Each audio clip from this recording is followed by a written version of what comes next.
right, welcome back in the Clubhouse with EMD. As usual, I'm here with Coach Glasser. Coach, how you doing? Great, how are you? I'm good. Another quick burst. We're going to hit on a topic that is a fundamental part of what we do and what we believe in, and that is the importance of an honest evaluation to not only drive your recruiting process, but drive your development. I'm going to kick it over to you to start this off. I got some thoughts here, so but get us rolling. Sure.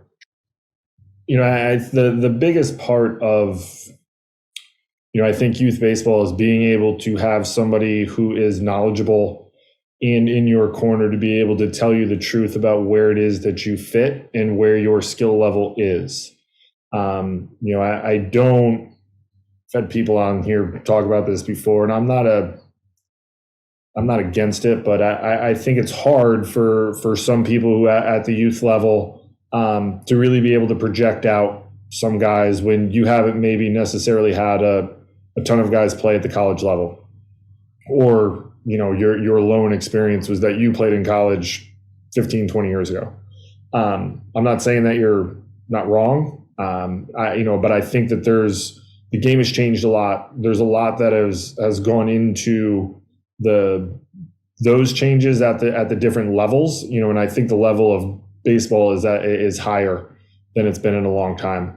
But being able to have somebody that can legitimately look you in the eyes and say, like, hey, this is where you are right now. This is where I see you fitting. And I think it's better to undersell and over deliver than it is to just say, like, yeah, you're a Division I guy. I don't, like, what does a Division I guy look like? Right. Like, I mean, as a coach, you have an idea. Like, I did this for 16 years. Like, I can look at certain guys and be like, yeah, that guy's a Division I guy. But like, there's a lot of nuance in it. And there's a lot of guys that, that played for me at RPI that could play at the Division I level. And there's a lot of guys that I played with in college that could have played at the Division III level and did and had success there. So it's the lines are a little bit more blurred there. And I think being able to have somebody who can legitimately tell you what that is and not just what you want to hear, right? Like, I think that there's a lot of kids and parents out there that just want to hear that, yeah, you're a Division I guy. Like, the reality is, like, 2.2% of guys are going to go play at the Division I level. Like, not everybody is a Division I guy. And that's okay. Like, you're going to be able to play really high level competitive baseball at a different level, and you're going to be able to compete and develop and get better. Like, you could go to a Division I or Division II or Division III school and develop into a guy who could play at the Division I level eventually. Like, you could, and that's fine. But the reality is it's 2.2%. So, do the math. Not everybody is a Division I guy. You can't just go telling everyone, you're like, yeah, he's a Division I guy. Like, there's only so many of them out there, and if you're not getting recruited by a Division I school or any Division I school, like, you're not a Division I player. And that, like, again, that's fine. It's okay. You can have a phenomenal baseball career not being a Division I baseball player. It's fine. It's awesome. You'll have a great career because you love the game and you want to play. But you need to be able to have somebody who can tell you the truth. And you have to trust that, like, hey, I'm not there yet, or I might never be there. And coming out of high school, it might happen when I'm in college, and you go from there. Yeah, absolutely. I mean, I think what you're driving at with the percentages is playing college baseball is a privilege, not a right. And there's this odd sense of privilege with some families and some kids that, because they're a good high school player, that they're definitely a Division I player. And it's one of those things that a lot of people know enough to think they're right, but don't know enough to know that they're wrong. And having somebody in your corner who can give you the straight information not only helps you with your recruiting plan, but it helps you with development. Like, early on in the process, like, if you're 20-25 right now and somebody's telling you what you need to work on and you're not getting recruited by Division I schools, it's all about development, right? It's what do you do in the offseason to close a gap, to get in the mix? Do I need to get bigger? Do I need to tighten up my body?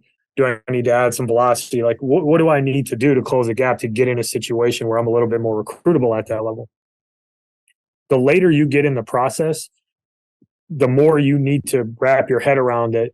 If everybody's seen you and none of the schools none of the Division I schools are recruiting you, and you have people in your corner are telling you that there's other good fits for you, and you still think that everybody else is wrong, you're going to put yourself and you're going to put your family in a position where you're going to be on the outside looking in, and you're going to miss out on some great opportunities to have an experience to play college baseball.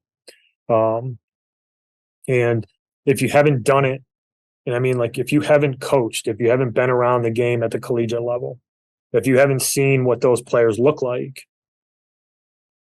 it's really hard to understand where people fit, right? Because there's a lot of really good high school players that just aren't going to be Division I players because they lack a tool that's really important at their position, right? Or maybe they're a little bit undersized, or maybe they don't throw quite hard enough. It doesn't mean that they're not good.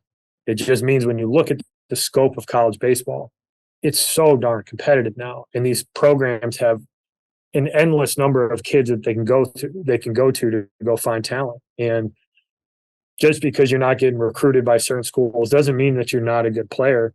But the later you get in the process, you need to buy into, this is where I fit, so you can find the place that's the right home for you. But you need to listen.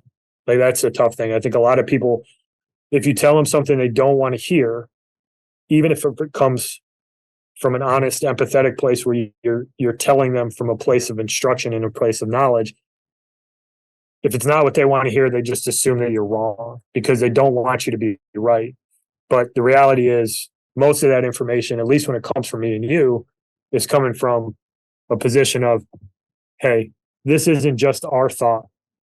We've talked to 15 coaches. All these coaches have seen you play. Here are the schools that really like you. We need to dial in on those particular schools because that's where you got a chance to play. And, I think that's an important part of the process. And I think it's a hard part of the process. And it's hard for us to articulate that sometimes, but it might be the most important part of the recruiting process, is really dialing in on, where do you fit? What are you trying to get out of it so that you can get where you're looking to ultimately go? Yeah. The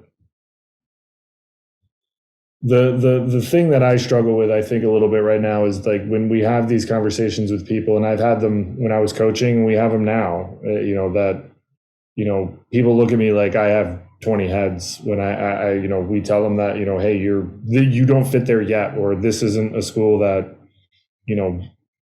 really is interested in recruiting you. And it's like, well, why not? Well, because this is why. And, it could be a laundry list of reasons. They just, but we don't want to accept those and try to get better at them. It's like, well, they don't know what they're doing. And I think I've said this before, like, why do we keep chasing places if all these people don't know what they're doing? Then why do you want to continue to chase that school? Like, it doesn't make sense to me. Like, why would we not want to go somewhere where you're actually actively being recruited? They want you to be a part of their program. You like that program. It's just you don't like the division associated with that program. And I it's hard for me to really digest that when it's like, hey, you could go have a phenomenal career at this school, and it's like, well, it's Division III. Like, okay, like, well, there's no Division I's recruiting you. You've been in front of 150 of them, and not one has called you. So, the reality is, like, you are not a Division I guy coming out of high school. So here's a bunch of schools that really like you. They're Division III. They're really good Division III programs that compete in regionals and nationally. They're offering you roster spots or whatever. You see people all the time, like, go where you're wanted. Like, hey, here's an opportunity where you can go to a place where people actually want you. They want to develop you. They want to be able to have you as a part of their program and be a good teammate and develop you into a better baseball player. Like, take that opportunity. There's a lot of good in that, because people, if they're invested in you already, they're going to continue to be invested in you. Like, that's the other flip side to me. Like, why are we chasing something where people aren't even invested in you right now? Where you could potentially, you might be a roster filler later. Like, they're not invested in you. Like, go to a place where people are legitimately invested in you and want to coach you. You'll find yourself having a far better college baseball experience when you're surrounded by people who legitimately want to invest in you as a person and as a baseball player. You'll have a phenomenal college experience. versus, hey, I'll be the 40th guy on the roster. Like, no one's really invested in you. You'll have some friends, but like no one's really looking to develop you, to keep you on the baseball team, to get you burn. Like, go to a place that's actively recruiting you. They want you to be a part of their roster. They want you to help them win baseball games. Because if not, you're going to go to a place where you're not going to enjoy your college experience. And like, that's the truth. So you should go places that are actively interested in investing in you as a person. No doubt about it. If you're chasing the bumper sticker because you don't want to hear what people have to say from an honest perspective, and you're chasing it for status, then you're doing it for the wrong reasons, right? It's got to be about the academics, and it's got to be about actually playing baseball and being able to compete. But it's tough to get there if you're not willing to listen. It's tough to get better if you can't take feedback. You know, there's no coach out there who's giving you feedback going into the offseason about what you need to work on because they're trying to insult you, right? If a coach says, hey, you need to get in better shape and you need to tighten up your body, well, you need to do something with that. You know, if you come around in April and nothing's changed, that's on you, right? It's about being able to take ownership. Like, no matter how many connections you have, you still got to be good. Like, you got to be recruitable first. And we have this conversations with guys that we know that, you know, it doesn't matter how well we know them. If they're not good enough, they're not taking them.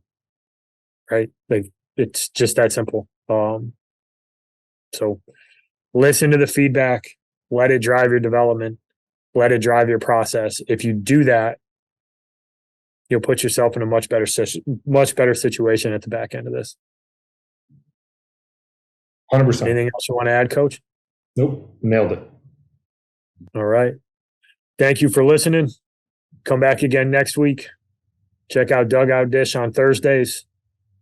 Check us out on social media, emdbaseball.com, at emdbaseball, Twitter and Instagram. Follow, subscribe. Smash the like button. Smash the like button. If you got questions, you can DM us, email us, reach out through the website. Happy to cover any topics. Thanks, everybody.